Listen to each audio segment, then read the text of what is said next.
warahmatullahi wabarakatuh. Waalaikumsalam warahmatullahi wabarakatuh. Alhamdulillah, alhamdulillahirabbil alamin. Wassalatu wassalamu ala asyrofil anbiya'i wal mursalin wa ala alihi washabihi ajmain. Amma ba'du.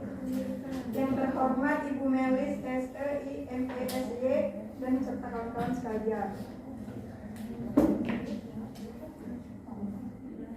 Sebelum pembahasan dimulai, perkenalkan saya sebagai moderator Waywan Rahmi dan rekan saya Istiani Hasanatun serta Bayu Saputra. Pembahasan pertama akan disampaikan oleh Istiani.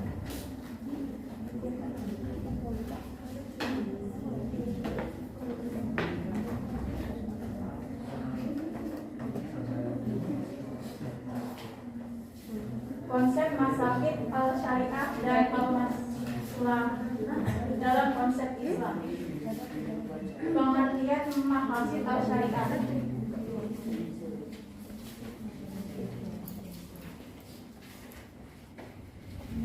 Pengertian Maqasid al-Syariah.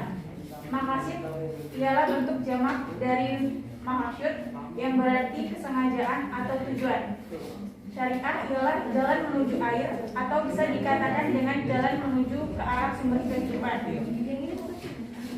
Pengertian menurut istilah maqasid al-syariah adalah maksud Allah selaku pembuat syariah untuk memberikan kemaslahatan kepada manusia, yaitu dengan terpenuhnya kebutuhan daruriyah, hajiyah, dan tahsiniyah, agar manusia bisa hidup dalam kebaikan dan dapat menjadi hamba Allah yang baik. Maksud dan tujuan syariah. Mereka sendiri memiliki tujuan, yaitu untuk tercapainya perlindungan bagi setiap orang pada kehidupan dunia dan akhirat. Tujuan untuk membangun dan menjaga kemaslahatan manusia. C. Menggapai kemaslahatan, maslahah, dan menghindari kerusakan mafsadah. Jika maslahah ingin dicapai oleh maqasid al-syariah, maka mafsadah ingin dan harus dihindari.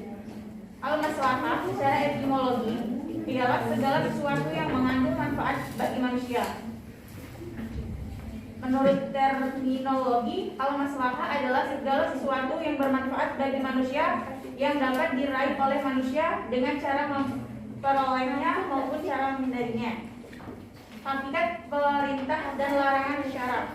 Pada dasarnya, untuk mewujudkan tujuan syariah yang dikembalikan pada suatu kaidah, yaitu jalb al-masli wa daru al-mafasid, yang berarti menarik kemaslahatan dan menolak kerusakan. Maslahah ditempatkan tentang al-ihtihad, yang termasuk pembahasan tentang sumber-sumber hukum dalam Islam. Sumber hukum Islam yang disepakati oleh dan tidak dipertentangkan yaitu Al-Quran dan Hadis, sedangkan dalam perdebatan yaitu ijma', qiyas, dan lain-lain. D. Pendapat para ulama tentang maslahat. Kelompok pertama yang memegang zahir al-nas tekstual tanpa memperkirakan adanya maslahah. Kelompok kedua yang mencari nas dengan cara mengenali maqasid, tujuan, hukum, dan niatnya. Kelompok ketiga yang menegaskan bahwa semua kemaslahatan yang termasuk maslahah yang diakui oleh syara, yaitu dalam rangka bertujuan untuk penjagaan 5 hal tapi tidak didukung oleh dalil. Pembagian maslahah. Al-maslahah al-mutabarah adalah kemaslahatan yang tidak dijadikan hujah dan tidak diragukan lagi penggunaannya. Al-maslahah al-muithah adalah kemaslahatan yang tidak ada teks dalam syariat, bahkan bertentangan dengan Al-Quran. Al-maslahah al-musalah adalah ketika tidak ada teks yang membatalkan dan juga tidak ada ketentuan khusus yang terkait dengannya atau kemaslahatan yang tidak disebutkan ataupun dihapuskan oleh dalil syariah. 3. Persyaratan yang diberikan Imam Maliki saat mayoritas ahli usul fikih menerima metode al-maslahah al-musalah. 1. Maslahah tersebut bersifat reasonable dan relevan dengan kasus hukum yang ditetapkan. 2. Maslahat tersebut bertujuan memelihara sesuatu yang larurinya dan menghilangkan masyarakat dan mudarat. 3. Maslahat harus sesuai dengan maksud disyariatkan hukum dan bertentangan dengan adil yang gaib. F. Maslahat musalah dengan sumber hukum bagi al-mahfuhat. Posisi maqasid al-syariah dan al-maslahah diantaranya para imam 4 al-mahfuhat adalah 1. Imam Abu Hanifah al-Nu'man bin Tasbit al-Mazhab Hanafi. Usul fikih mazhab Hanafi 80 sampai 150 Hijriah, antara lain Al-Qur'an, Al-Sunnah, Al-Mutawatirah, dan Al-Sunnah Al-Mas'urah. Sumber hukum selanjutnya yang menjadi pijakan mazhab Hanafi adalah ijma'. Yang terakhir yaitu al-qiyas. Pada pembahasan secara luas mencakup al-istihsan, al-urf, dan al-maslahi, al-mursalah. Selanjutnya akan dilanjutkan oleh saudara Bayu Saputra.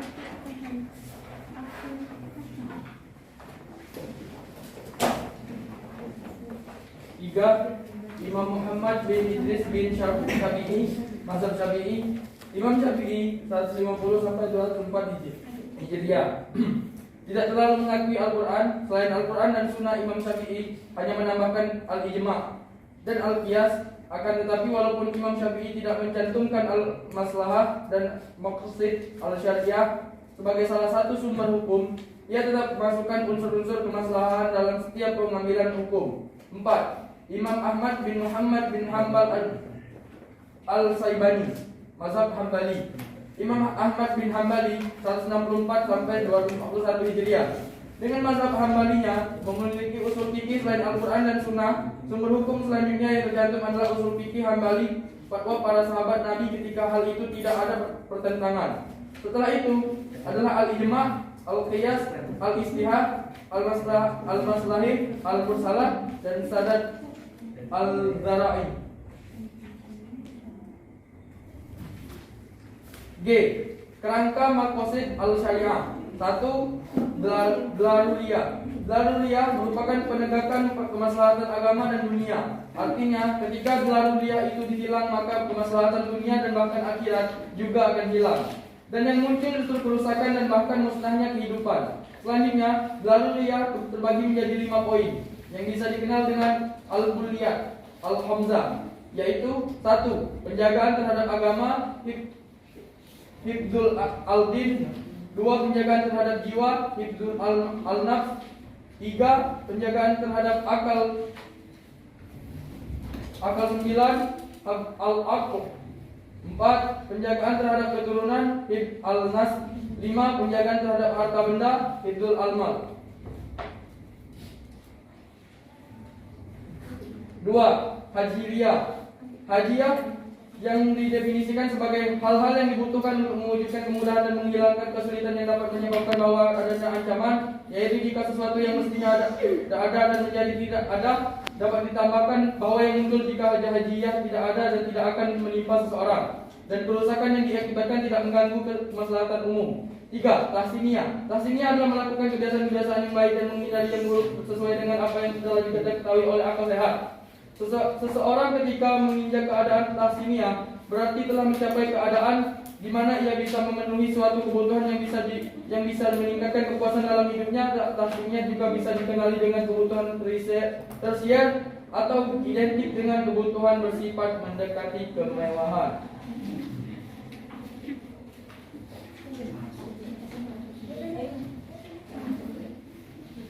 Baiklah, di sini kami akan membuka sesi tanya jawab. Terdapat satu sesi, hanya 3 orang. Sesi tanya jawab. Bertanya silakan angkat tangan berdiri.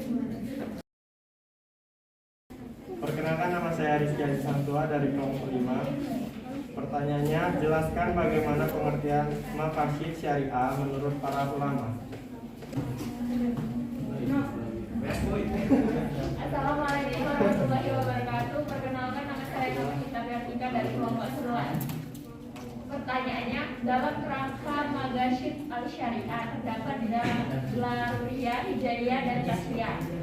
Jika dalam ketiga ketiga itu Dlaruriyah hilang, maka apa yang akan terjadi? Terima kasih. Iya. Warahmatullahi wabarakatuh. Perkenalkan, nama saya Dian Pitaloka dari kelompok 7. Pertanyaannya, dalam pendapat ulama tentang maslahat ada beberapa pendapat ulama pada kelompok pertama yang termasuk dalam golongan mazhab Syariah. Apakah yang dimaksud dengan mazhab Syariah? Terima kasih. Kita kami di sini akan menjawab pertanyaan dari Ajis kelompok 5 yang akan dijawab oleh Bayu.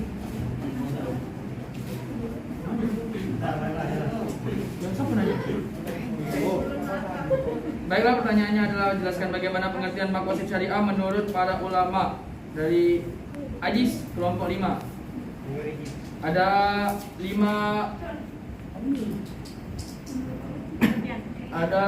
macam. Yang pertama adalah pengertian dari Al-Imam Al-Ghazali.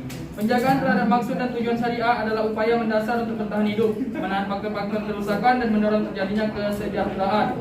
Lalu yang kedua, Al-Imam Al-Syatibi. Al-Maqasid terbagi menjadi 2. Yang pertama berkaitan dengan maksud Tuhan selaku pembuat syariat, dan yang kedua berkaitan dengan maksud mukallaf. Yang ketiga, Al-Fasi.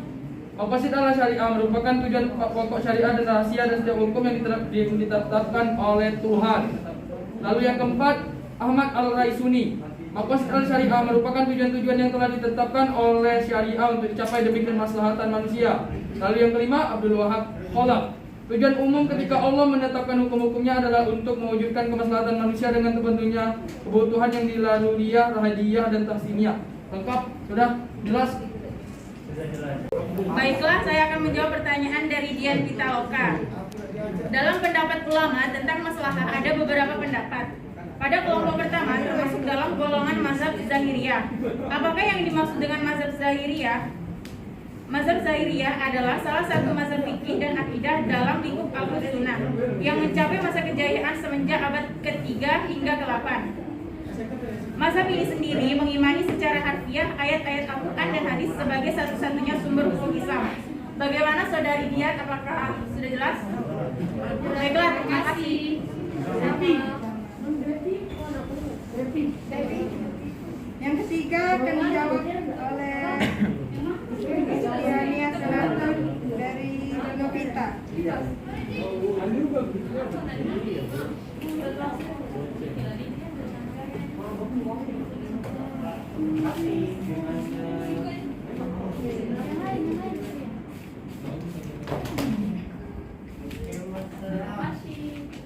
Baiklah, saya akan menjawab pertanyaan dari Novita dari kelompok 11.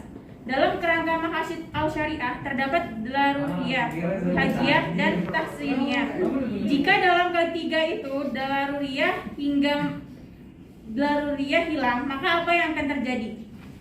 Baiklah, jika Dlaruriyah hilang, yang akan terjadi yaitu kemaslahatan di dunia dan bahkan akhirat juga akan hilang. Bagaimana saudari Novita, apakah kurang jelas? Cukup jelas, terima kasih. Baiklah, di sini saya akan menyimpulkan materi kelompok kami. Pada dasarnya, maqasid al-syariah merupakan dasar ekonomi Islam yang berasal dari Allah Subhanahu wa Ta'ala, yang bertujuan memberikan kemaslahatan kepada manusia yang berupa kebutuhan dlaruriyah, hajiyah, dan tahsiniyah, supaya manusia mendapat kebaikan dan menjadi yang lebih baik. Sedangkan maslahah segala sesuatu yang bermanfaat bagi manusia yang dapat diraih oleh manusia dengan cara menghindarinya. Lalu maslahah dibagi menjadi 3 bagian, yaitu al-maslahah, al-mutabaroh, al-muigoh, dan al-mursalah. Selain itu juga maslahah dan mursalah menjadi sumber hukum bagi aimah fuqaha. Aimah fuqaha adalah para 4 imam yang menjelaskan sumber hukum. Sekian dari presentasi dari kelompok 2. Kami ucapkan wassalamualaikum warahmatullahi wabarakatuh. Thanks for watching.